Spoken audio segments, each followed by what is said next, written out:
Hello everyone, in today's video we're going to see English.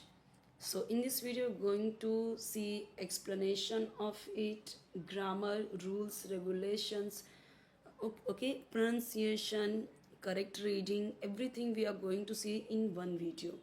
Okay, so I have already uploaded a video of it, and in that video I have done reading only. Okay, but now in this video I will explain it. Okay, so let's start. The tree of shapes. Tree means पेड़, आप सबको पता है, एकदम easy है. पेड़. Shapes यानी आकार. अब शेप्स का मतलब क्या होता है? अलग अलग शेप जो ये दिख रहे हैं आपको, ठीक है. कहीं पे आपको सर्कल दिख रहा है, कहीं पे आपको ट्रायंगल दिख रहा है, ओके, कहीं पे आपको रेक्टेंगुलर दिख रहा है. तो ये सब क्या है? अलग अलग शेप्स हैं. शेप्स यानी क्या होते हैं? आकृतियां या फिर आकार. द ट्री ऑफ शेप्स यानी आकारों का पेड़. इसको हम शेप बोलते हैं ना. हम फर्स्ट सेकंड में ये हमें पढ़ाया जाता है शेप्स के बारे में. अलग अलग शेप होते हैं, उनके बारे में पढ़ाया जाता है, ठीक है. तो अभी हम इसके बारे में पढ़ने वाले हैं. ये छोटे बच्चे की बुक है. मैं अभी ये वीडियो उन लोगों के लिए है जो एकदम स्टार्टिंग से, जो बिगिनर्स हैं इंग्लिश के लिए. ओके, जो बिगिनर्स हैं इंग्लिश के लिए, जो रीडिंग और स्पीकिंग करना चाहते हैं, ठीक है, बोलना चाहते हैं, करेक्ट प्रोनाउंसिएशन इंग्लिश का, वो सब हम इस वीडियो में देखने वाले हैं. One day two boys. ध्यान से यहाँ पे आपको रीडिंग भी सुनना है. मैं कैसे रीड कर रही हूँ ना, ये भी आपको ध्यान से सुनना है. One day two boys, Kanan and Purab. तो एक दिन कानन, टू बॉयज़ यानी दो लड़के. कानन एंड पूरब, दो लड़कों का नाम है ये, कानन और पूरब. Were playing. अब ये वर आ गया ना, तो ये वर क्या है? रहा था, रहे थे, रही थी. तो ये किस में आ जाएगा? रहे थे. दो लोग हैं ना, तो वह आएगा. ये रूल है. किसका रूल है? पास्ट कंटिन्यूअस टेंस का, ठीक है. पास्ट कंटिन्यूअस टेंस का रूल क्या कहता है कि अगर आपका सब्जेक्ट है ही, शी, इट एंड सिंगुलर और आई, ठीक है, तो हम क्या यूज़ करेंगे? वॉज. ये देखिए, ये टेंसेस है, टेंसेस के रूल्स हैं. मैं आपको एक्सप्लेन कर देती हूँ ये, ठीक है. तो मैं आपको ये भी एक्सप्लेन कर देती हूँ. वेट. अगर आपका सब्जेक्ट है ही, शी, इट, आई भी इसमें इंक्लूडेड है, एंड सिंगुलर. सिंगुलर मीन्स क्या? एक वचन. एक वचन जैसे बॉय, तो एक लड़के की बात कर रहे हैं. शेप, अगर मैं बोलती यहाँ पे शेप, एस नहीं लगाती, तो वो सिंगुलर होता, एक वचन होता. मैं बोल रही हूँ एप्पल, तो एक वचन है. एप्पल्स बोल दिया तो क्या हो गया? प्लूरल हो गया, बहुवचन हो गया. तो जहाँ पे सिंगुलर रहेगा, ही, शी, इट एंड आई रहेगा, वहाँ पे वी विल यूज़ वॉज. कब वॉज यूज़ करेंगे? जब हमें ये बोलना है रहा था, रहे थे, रही थी, था, थे, थी, तब पास्ट में जब हमें ऐसे बोलना होता है तब हम ये यूज़ करते हैं. ओके, सो यहाँ पे आपको ये ध्यान रखना है. अब उसके बाद हम आते हैं we, you, they and plural. Plural यानी बहुवचन. वही प्लूरल मैंने बताया ना कि ये सिंगुलर एक वचन है, प्लूरल बहुवचन है. तो यहाँ पे हम यूज़ करेंगे वर, ठीक है. ये रूल्स के साथ में अगर आप रीडिंग, आपको करेक्ट प्रोनाउंसिएशन, एक्सप्लेनेशन, वोकैबुलरी यानी हार्ड वर्ड की मीनिंग आपको सब पता चलते जाएगा तो ज़्यादा अच्छा है.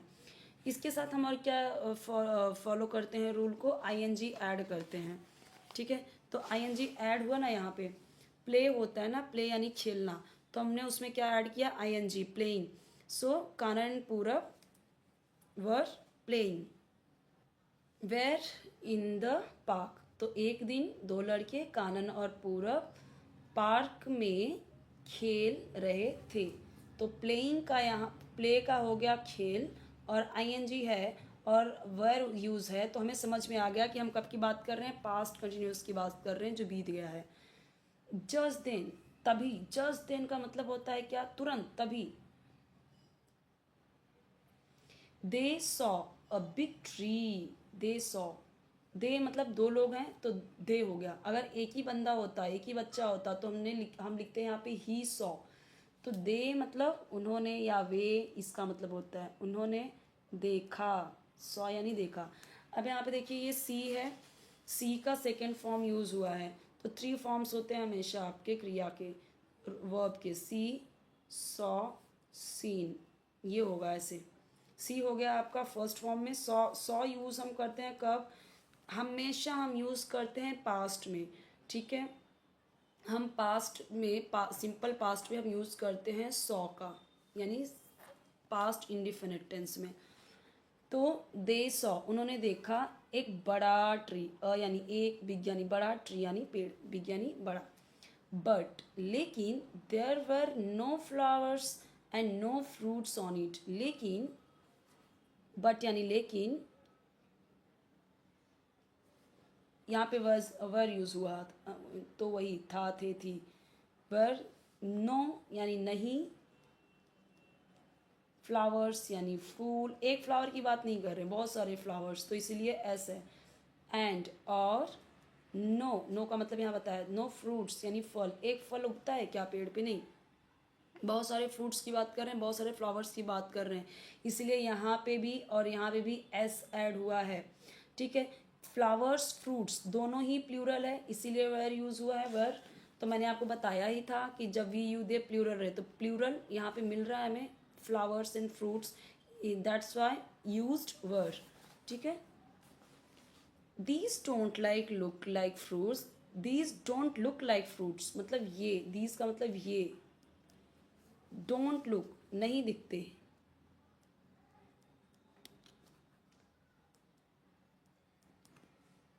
लुक लाइक फ्रूट्स जैसे, यहाँ पे लाइक का मतलब जैसे, फ्रूट्स यानी फल, ये फल जैसे तो नहीं जब दिखते। पूरब सेड, पूरब ने कहा। अब यहाँ पे समझिए, यहाँ पे समझिए ये दीज डोंट लुक लाइक, अब ये डोंट यूज हुआ है, ठीक है। तो डोंट हम यूज कहाँ करते हैं, डोंट हम हमेशा यूज करते हैं प्रेजेंट इनडेफिनिट टेंस में। तो प्रेजेंट इनडेफिनिट टेंस में जहाँ पे आपका सब्जेक्ट होता है I, we, you, they and plural, तो हम यूज़ करते हैं डू। और वहीं पे आपका सब्जेक्ट है अगर he, she, it, singular, then we will use does, ठीक है। तो अब यहाँ पे क्या था कि ये जो शेप्स हैं कई सारे दिख रहे हैं, इसलिए ये क्या बोलता है, दीज, दीज क्या है आपका प्लूरल है, दीज यानी ये, यह तो नहीं है, दिस होता तो हम बोल सकते थे this doesn't look like fruit, ठीक है, दिस। अब लेकिन यहाँ पे क्या है, दीज है, दीज, दीज का मतलब होता है ये, कई सारे हैं यहाँ पे, ठीक है। तो दिस का मतलब होता है यह, ठीक है, और दीज का मतलब होता है ये, तो फर्क आ गया ना, यह बोला तो एक, दिस, दीज बोला तो कई सारे आ गए ये में। इसी तरीके से दैट जब बोलते हैं तो हम बोलते हैं वह, एक कोई, और जब वही हम बोलते हैं दोज, दोज यानी वे, कई सारे लोग आ गए उसमें, ठीक है। तो यहाँ पे आप समझिए these don't look like fruits, ये फ्रूट्स जैसे नहीं दिखते, पूरब ने कहा।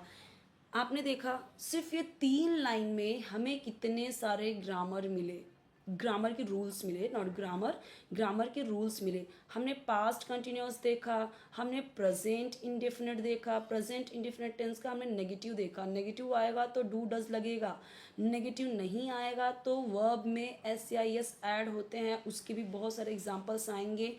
हम ऐसे रीड करते करते, एक्सप्लेनेशन देखते देखते आप एक दिन अच्छे से इंग्लिश सीख जाओगे, समझना, बोलना, पढ़ना, एवरीथिंग, ठीक है। तो हमने यहाँ पे इतने से 3 लाइंस में, ये स्टैंडर्ड सेकेंड स्टैंडर्ड की बुक है, आप समझ सकते हो इतने से 3 लाइन में कितने सारे हमें ग्रामर के रूल्स मिल गए हैं। नेक्स्ट वीडियो में हम देखेंगे और भी, ठीक है। और कोई वीडियो चाहिए कॉमेंट सेक्शन में आप ज़रूर बताइए, आपके इंग्लिश से रिलेटेड, आपको ग्रामर चाहिए या आपको रीडिंग चाहिए, जो भी आपको जिस टाइप का वीडियो चाहिए आप कमेंट में ज़रूर बताइए।